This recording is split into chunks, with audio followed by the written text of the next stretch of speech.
Good afternoon from Augsburg. My name is Eugen and I love to travel. I'm here in Augsburg, the third largest city in Bayern.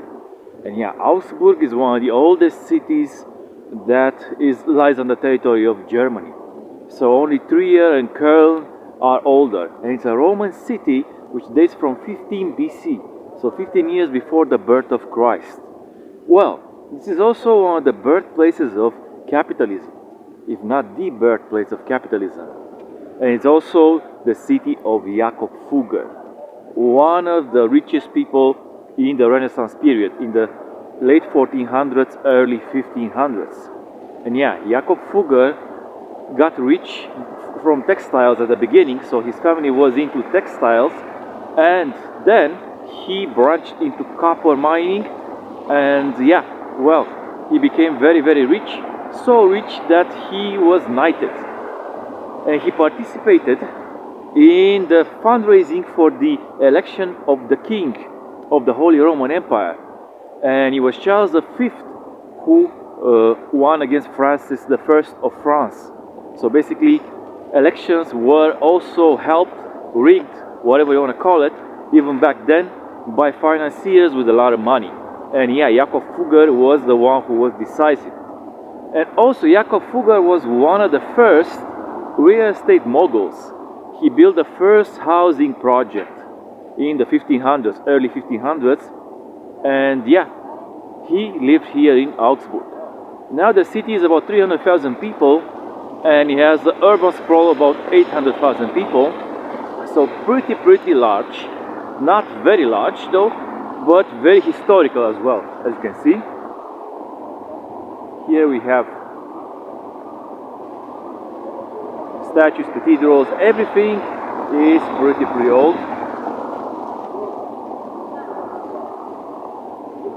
At least from the early 19th century, maybe even middle of the 18th century. All the buildings have been refurbished, are in great state.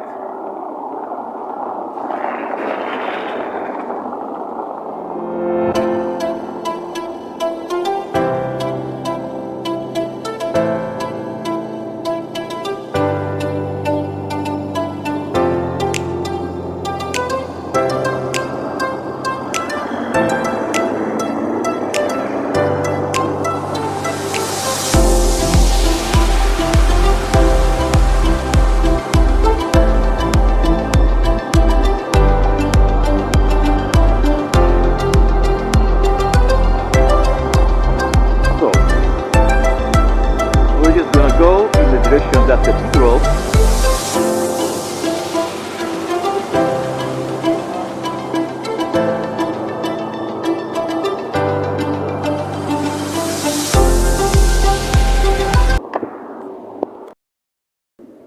And yeah, one single man, JAKOB Fugger, was the one that was owning 2% of the GDP of all of Europe in the early 1500s. 2% of the whole of the GDP. So JAKOB Fugger, I'm going to put the picture following, is one of the richest men that has ever lived. And yeah, this is one of the cathedrals that Augsburg has.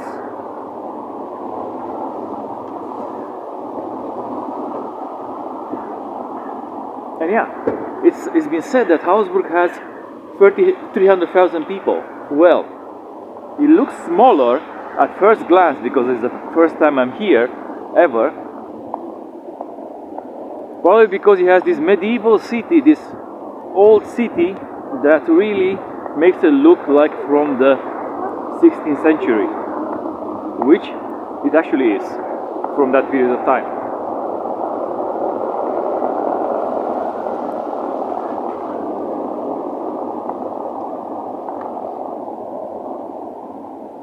Very nice. Here on Ulrichsplatz. Ulrichsplatz is basically named after one relative of JAKOB Fugger, Ulrich. But you see, all this high street has, let's say, buildings that are very interesting, and there are specific important buildings on each side of the high street. One here, and I have to go all the way at the end of the high street to actually find the others, I assume, from what I've been told.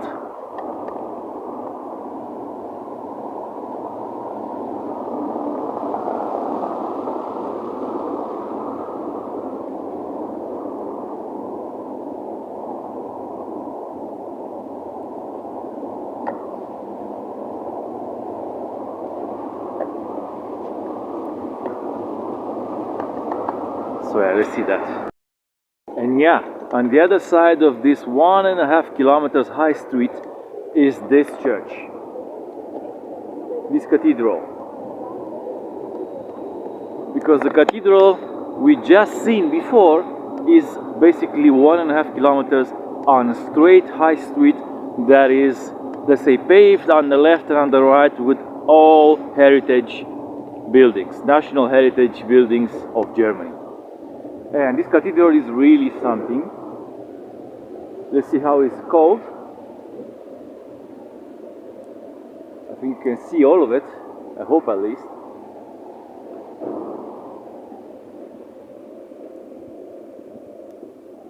This is the city center of Augsburg. Yeah. Okay. So let's see exactly what's the name of this place.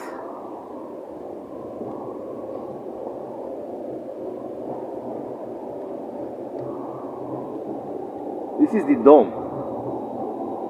So yeah, this is the dome of Augsburg.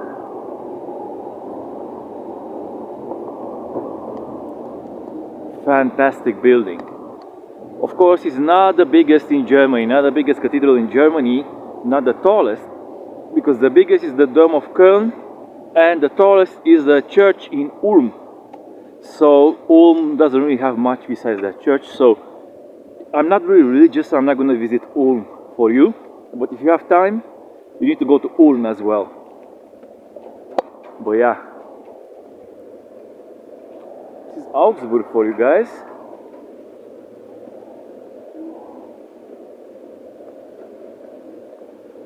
And in the middle of that high street, there's another, let's say, heritage building that I really want to see. So let's check it out. So yeah, I'm here next to that objective over there, that church in the distance.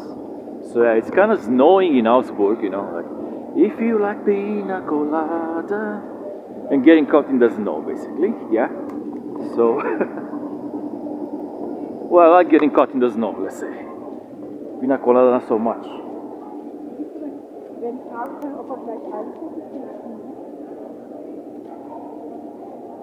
So yeah, that is the building. It's kind of starting to snow heavily because it was raining a little bit just half an hour ago. And this is, let's say, 400 meters above sea level, and Munich is about 550.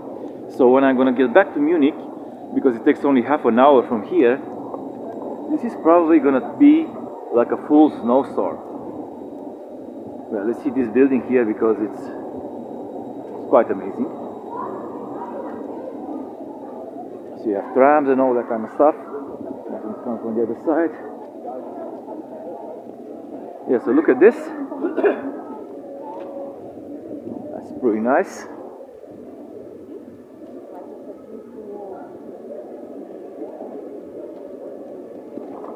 These are the things that make Germany great for tourism. These things. Of course, there's a lot of things, a lot of landscape as well, but these are the main attractions. The main attractions are exactly what people build here in this country. And of course, we're talking about, let's say, about the last 500 years, because nothing gets built overnight. Yeah, it's a constant, consistent effort and an accumulation of sound politics over and over again over centuries. So this is what you need to do if you want to be at the level of Germany today, which is kind of hard.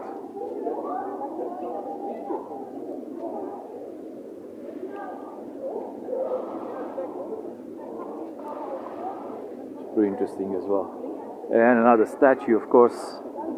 And this big street that stretches all the way to the other church and goes all the way to the church we just seen. Yeah. So, subscribe to the channel if you really enjoy the content. Also, click notification bell so you'll be notified whenever I'm posting something new. And yeah, you know the drill. So far so good. So what? Bye bye from snowy Augsburg.